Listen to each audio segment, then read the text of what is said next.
del mismo.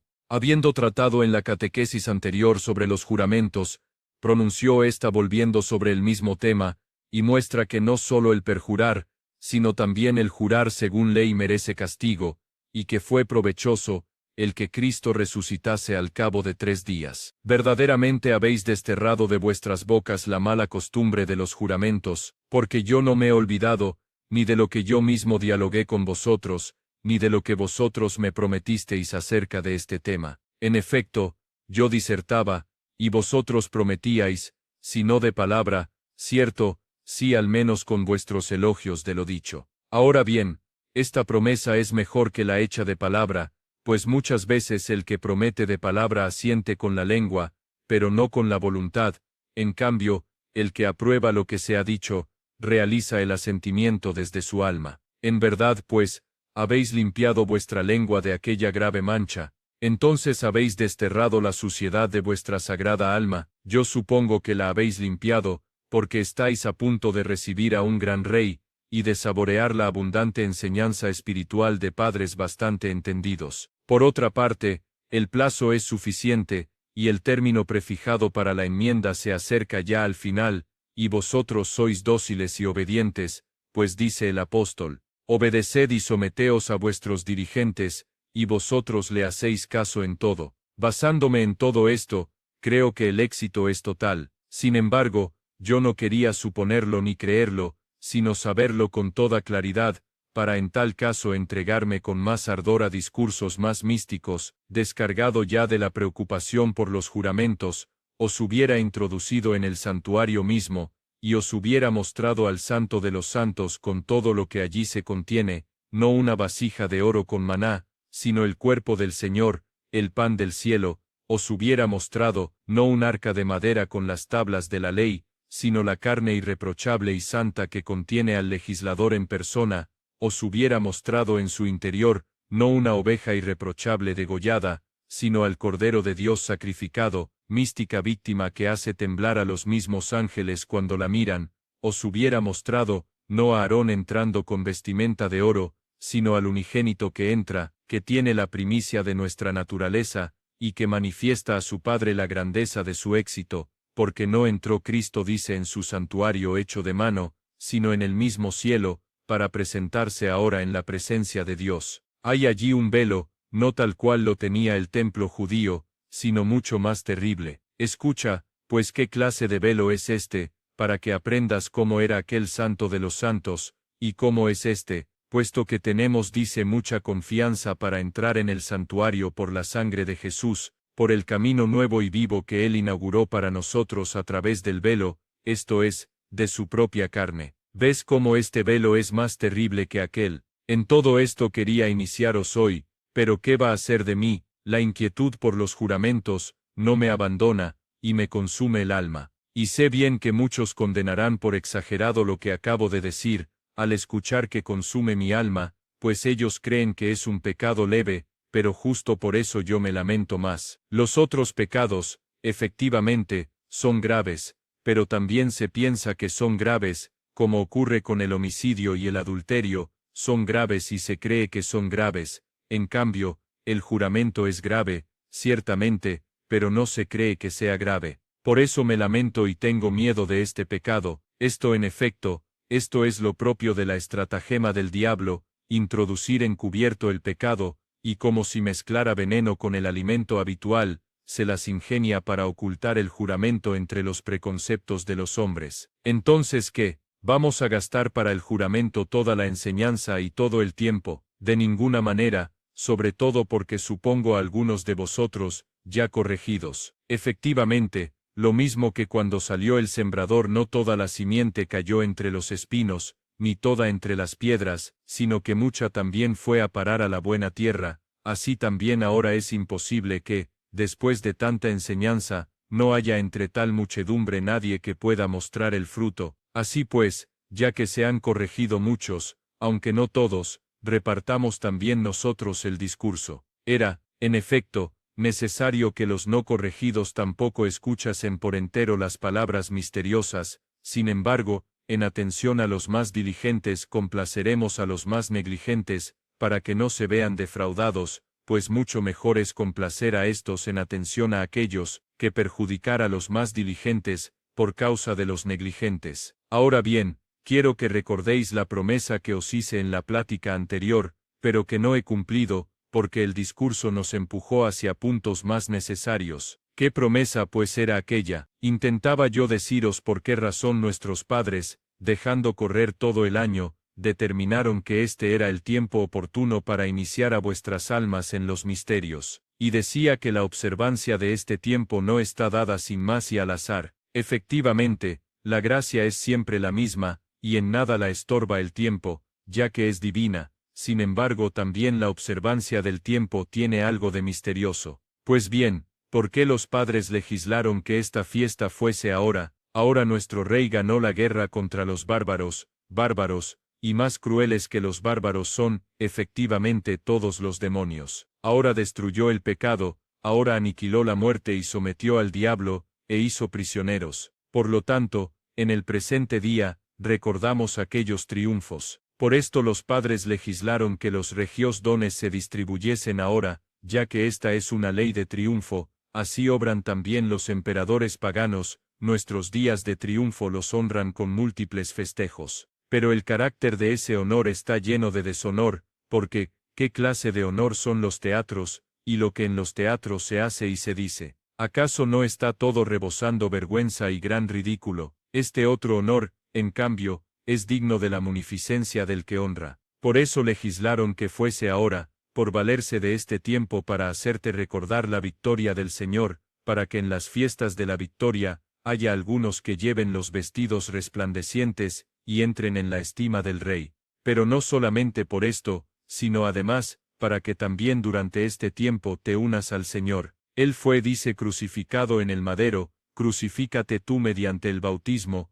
pues cruz, dice, es el bautismo, y muerte, pero muerte del pecado y cruz del hombre viejo. Escucha, pues lo que dice Pablo, cómo declara ambas cosas acerca del bautismo, a saber que es muerte del pecado y cruz. ¿O ignoráis que todos cuantos fuisteis bautizados en Cristo, fuisteis bautizados en su muerte? Y de nuevo, nuestro viejo hombre fue crucificado junto con él, para que sea anulado el cuerpo del pecado, sin duda, para que al escuchar muerte y al oír cruz, no tengas miedo, añadió que la cruz es muerte del pecado. ¿Ves de qué manera el bautismo es cruz? Pues sabe que Cristo también llamó bautismo a la cruz, dándote y tomando en cambio el nombre del bautismo. Tu bautismo lo llamó cruz, mi cruz, dice, la llamo bautismo. ¿Y dónde dice esto? Un bautismo tengo, para ser bautizado, que vosotros no conocéis. ¿Y de dónde sacamos la evidencia de que está hablando de la cruz? Se le acercaron los hijos de Zebedeo, o mejor, la madre de los hijos de Zebedeo, que dijo: di que estos dos hijos míos se sienten, el uno a tu derecha, y el otro a tu izquierda en tu reino. Es la petición de una madre, aunque desatinada. ¿Y qué responde Cristo? Podéis beber el cáliz que yo he de beber, y ser bautizados con el mismo bautismo con que yo soy bautizado. ¿Estás viendo cómo llamó bautismo a la cruz? ¿De dónde resulta esa evidencia? Podéis, dice, beber el cáliz que yo he de beber, llama cáliz a su pasión, y por eso dice: Padre, si es posible, pase de mí este cáliz. ¿Ves cómo llamó bautismo a la cruz, y cáliz a la pasión? Ahora bien, los llamó así, no porque él mismo se purificara, ¿cómo iba a hacerlo? Efectivamente, el que no hizo pecado, ni hubo engaño en su boca, sino porque la sangre que de allí corría purificaba al universo entero. Y por esta razón dice también Pablo: si fuimos plantados juntamente con él, a la semejanza de su muerte por medio del bautismo, no dijo en la muerte, sino a la semejanza de su muerte. Muerte es aquella, efectivamente, y muerte es esta, pero no de lo mismo, la una del cuerpo, la otra del pecado. De ahí la semejanza de la muerte. Entonces, ¿qué? Solamente morimos con el Señor, y solamente en las cosas tristes nos unimos a Él. Ante todo, ni siquiera eso es triste, el tener parte en la muerte del Señor. Sin embargo, espera un poco y verás que también tienes parte con Él en las cosas provechosas. Si efectivamente morimos con Él, dice, creemos que también viviremos con Él. Sí, en el bautismo, y al mismo tiempo están juntas sepultura y resurrección. Deja abajo al hombre viejo, y toma el nuevo y resucita, como Cristo resucitó por la gloria del Padre. Estás viendo cómo nuevamente habla de la resurrección. Mas, ¿por qué razón nuestra resurrección, nuestra sepultura y nuestra muerte se dan al mismo tiempo a la vez? Efectivamente, somos sepultados y resucitamos, y en cambio la del Señor se retardaba tanto. Resucitó, en efecto, al cabo de los 3 días. ¿Por qué, pues, nuestra resurrección es instantánea, y en cambio la del Señor más lenta? Sí, lo fue, y muy a propósito, para que aprendas que la lentitud no se debe a la debilidad, pues el que en breve instante pudo resucitar al criado con mayor razón podía resucitarse a sí mismo. Entonces, ¿por qué motivo la lentitud? ¿Por qué razón la sepultura de 3 días? Porque, al prolongarse la muerte y gracias a esa lentitud, la prueba de la resurrección resulta inconcusa. Efectivamente, cuando incluso ahora, después de semejante prueba, hay hombres que dicen que padeció en apariencia, si no hubiera habido tan acusada lentitud, ¿qué no hubieran dicho esos? Porque el diablo no quería conspirar solamente contra el relato de la resurrección, sino también contra la fe en la muerte, pues sabía, y sabía claramente, que la muerte del Salvador era como un remedio del universo, y se apresuraba a arrancarla de la fe de los hombres, para eliminar la salvación. Por esta razón el Señor se retarda en su resurrección, y los judíos se acercan diciendo, danos soldados para que podamos guardar el sepulcro. ¡Qué desvergüenza, cuando viste, oh judío, un muerto bajo custodia! Porque, si el crucificado era un muerto común y mero hombre, ¿por qué tomas tan extraña y paradójica medida? ¿Por qué tienes miedo y tiemblas y reúnes centinelas? Por lo demás, Dios ni siquiera esto impidió, al contrario, dejó que le custodiasen, y así el pecador quedaría atrapado en las obras de sus propias manos. Aquellos efectivamente, decían, danos soldados, para que no le hurten sus discípulos, y digan que resucitó. Sucedió, sin embargo, lo contrario, tomaron soldados, efectivamente, para que al resucitar él, no dijesen que los discípulos le habían hurtado, y que no había resucitado, y lo que habían conseguido por intriga contra la resurrección se les volvió en favor de la resurrección, y a los mismos conspiradores Cristo los hizo testigos de su resurrección,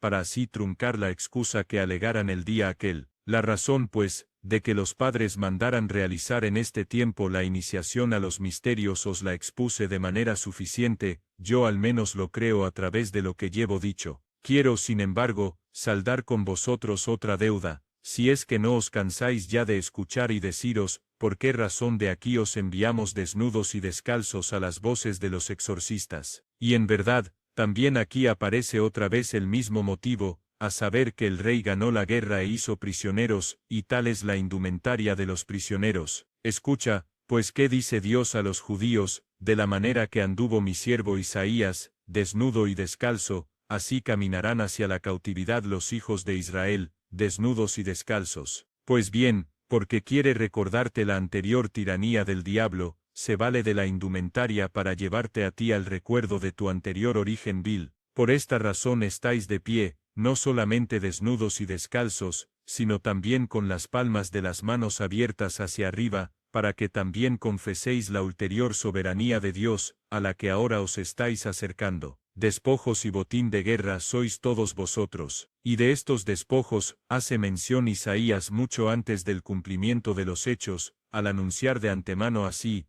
él mismo repartirá despojos del fuerte, y luego vino a proclamar libertad a los cautivos, y con él, David, profetizando esta cautividad, decía, subiste a lo alto, cautivaste la cautividad, pero no te amusties, al oír cautividad, pues nada hay de mayor dicha que esta cautividad. En efecto, la cautividad de los hombres lleva de la libertad a la esclavitud, esta en cambio, hace pasar de la esclavitud a la libertad, la de los hombres priva de la tierra patria, y lleva a la extraña, en cambio, esta cautividad expulsa de la tierra extraña, y lleva a la patria, la Jerusalén de arriba, la cautividad de los hombres priva de la madre, esta en cambio, te conduce a la madre común de todos nosotros, aquella, en fin, separa de parientes y de conciudadanos, mientras que ésta lleva hacia los ciudadanos de arriba. Dice, en efecto, sois conciudadanos de los santos. Esta es, pues, la razón de la indumentaria. Mas, ¿por qué motivo las voces, terribles y estremecedoras voces, de los exorcistas, te hacen recordar al común Señor, el castigo, la venganza, la Gehenna, por causa de la desvergüenza de los demonios. Y en efecto, el catecúmeno es una oveja sin marcar, un albergue solitario, una posada sin puertas, abierta simplemente a todos, guarida de bandoleros, madriguera de fieras y morada de demonios.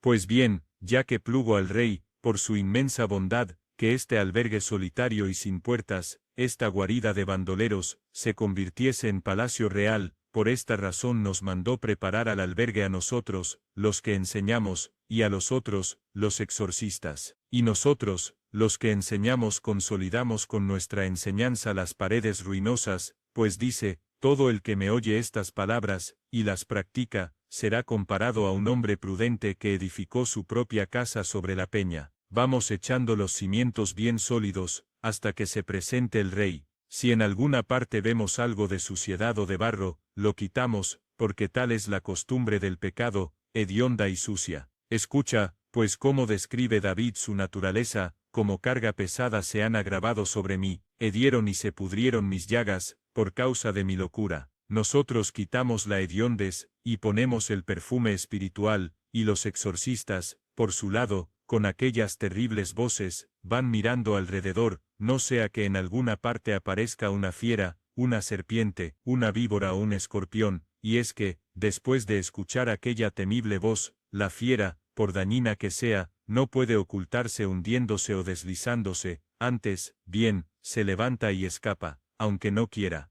Quería decir también otra cosa, que justamente no había prometido decir. Pero era necesario aclarar por qué razón nosotros nos llamamos fieles, y en cambio, los no iniciados catecúmenos. Y en efecto, es realmente vergonzoso y ridículo, que quien recibe una dignidad no sepa siquiera el nombre de tal dignidad. ¿Pero qué me está pasando? Otra vez se me ha presentado la preocupación por los juramentos, que me acusa de lentitud y arrastra hacia ella mi discurso. Por esta razón dejemos para el próximo día, lo que estábamos tratando y volvamos ahora a la exhortación sobre los juramentos. Cosa terrible el juramento querido, terrible y dañina, remedio fatal, veneno intolerable, herida oculta, llaga invisible, pastizal totalmente sombreado y que lleva el miasma hasta el alma, dardo satánico, flecha encendida, alfanje de doble filo, espada aguzada, hierro inexcusable, delito sin posible defensa, abismo profundo, precipicio escarpado, trampa poderosa, red extendida, atadura indisoluble, nudo corredizo sin posible escape. Pues bien,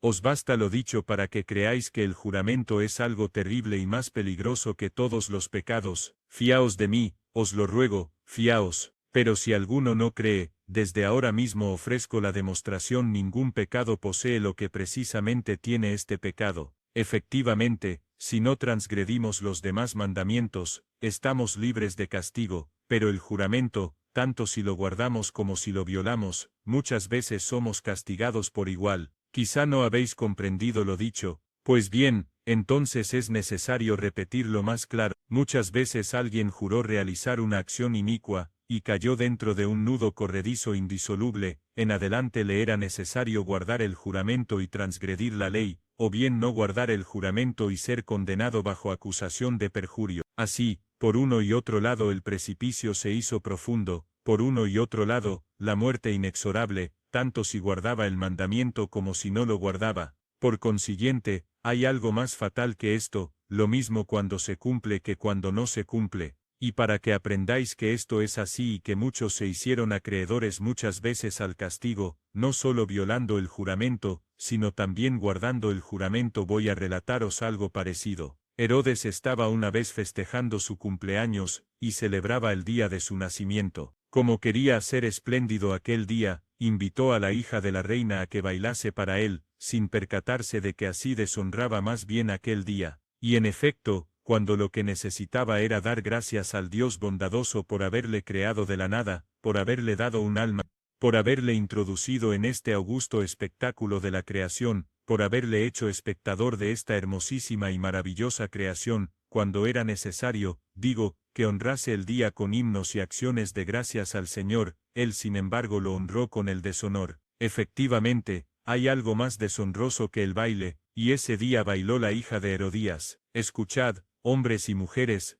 todos cuantos con tales bailes, y tales cantares honráis lo mejor de vosotros mismos, no son pequeños estos males, aunque parezcan ser indiferentes, por eso precisamente son males grandes, porque parecen ser indiferentes, y por ello tampoco se benefician de especial precaución. Efectivamente, la enfermedad grande y que se cuida desaparece, en cambio, la que parece pequeña, al ser descuidada por esto mismo, se hace grande. ¿Qué estás diciendo? Alguien se atreve a meter el baile en la casa de un fiel y no teme que un rayo de lo alto caiga y todo lo abrace. Esto lo digo también a las mujeres, para que hagan entrar en razón a sus maridos y los aparten de semejante diversión. Aquel día, la hija de la reina entró y bailó, Dios bendito, hacia qué gran templanza hiño que se volviera nuestra vida. Escuchad, fieles, ¿a qué esposo os estáis acercando al que adornó con pudor, templanza y recato vuestra vida, muy degradada antes de esto, lo que entonces la reina no se avergonzó de hacer, ahora no querría soportarlo una simple criadita? Bailó, pues aquella, y después del baile cometió otro pecado más grave, persuadió al mentecato aquel a que le prometiera con juramento darle lo que ella pidiese.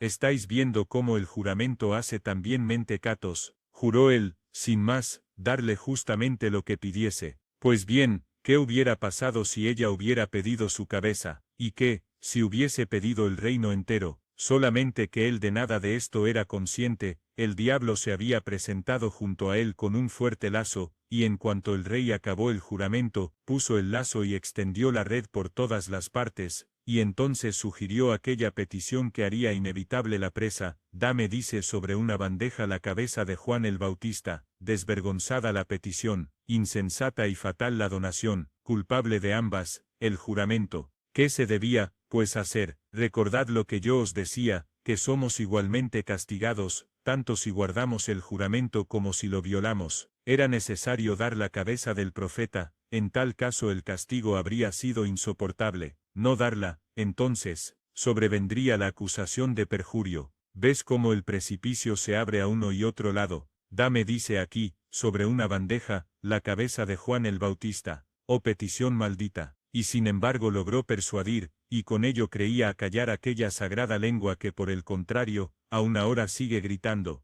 En efecto, cada día, pero sobre todo en cada iglesia, a través del Evangelio escucháis a Juan advertir a gritos: no te es lícito tener la mujer de tu hermano. Cortó la cabeza, pero no cortó la voz, acalló la lengua, pero no acalló la reprobación. Ya veis lo que hace el juramento: corta cabezas de profetas. Viste el cebo, teme tu pérdida. Viste la red, no caigas en ella, solo que en adelante será necesario andar con talento para evitar que el corte se haga más profundo. En adelante, será necesario detener la mano y el hierro ensangrentado, y reducir a silencio el discurso referente a las heridas del perjurio. Sí, recordad esto, y nunca pecaréis, tanto si guardáis el juramento como si no lo guardáis, seréis igualmente castigados. ¿Dónde están ahora los que decían: y si juro por un justo? Porque ¿cómo puede esto ser justo, si hay transgresión de la ley? ¿Cómo justo, si Dios lo prohíbe pero tú lo haces? En adelante, empero, soportad que nosotros os vendemos las heridas, porque incluso el vendaje tiene su tanto de doloroso. Efectivamente, grave es el castigo, tanto del perjurio como del juramento guardado, ya antes de nuestra enseñanza, pero será mucho más grave después de nuestra enseñanza. Dice, en efecto, si yo no hubiera venido ni les hubiera hablado, no tendrían pecado, mas ahora no tienen excusa de su pecado. También es posible decir esto refiriéndolo a vosotros en adelante: no tendréis disculpa alguna si erráis. Lo cierto es que ahora el bautismo, aunque encuentre perjurio, juramento legal, fornicación, adulterio o cualquier otra maldad, lo limpia y lo purifica todo con el máximo rigor. Ojalá en lo porvenir también vosotros conservéis esta limpieza, libres ya de toda mancha, y nosotros podamos participar de alguna confianza por vuestras oraciones. En adelante, efectivamente, os está permitido rogar también por vuestros maestros, porque de hecho, dentro de muy poco vais a aparecer ante nosotros desde el cielo, resplandeciendo con mayor luminosidad que las mismas estrellas. Ojalá pues, todos nosotros participemos por vuestras oraciones, de segura confianza delante del tribunal de Cristo, por el cual y con el cual se dé gloria al Padre, junto con el Espíritu Santo, ahora y siempre, y por los siglos de los siglos. Amén.